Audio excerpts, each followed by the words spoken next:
পিছনে ইনভেস্টমেন্ট কখনো বৃথা যায় না। ছেলে বাবা মাকে দেখতেও পারে, নাও পারে। মেয়ে না শত কষ্টের মধ্যেও তার সর্বোচ্চটা দিয়ে চেষ্টা করে বাবা মার পাশে থাকার, এটা প্রমাণিত।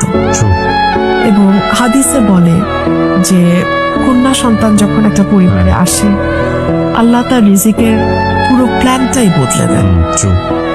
সো আপনার কন্যা সন্তানকে আত্মবিশ্বাসী করে গড়ে তোলেন, এটার কোনো বিকল্প নাই।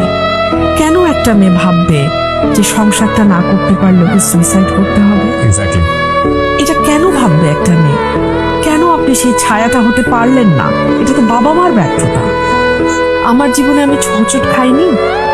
হ্যাঁ, হয়তো পার্টনার নিয়ে হোঁচট হবে কেন, জীবনে হাজার কোটি রকম হোঁচট হয়। আমাদের সবকিছু তো আমরা আসলে প্রেম বিয়ের বাইরে ভাবতে পারি না। আমাদের প্রত্যেকের জীবনে তো হাজার রকম ফাইট থাকে। এই ফাইট গুলোতে না আমার শক্তি আমার বাবা মা ছিলেন। তারা যখন সুস্থ ছিলেন তখন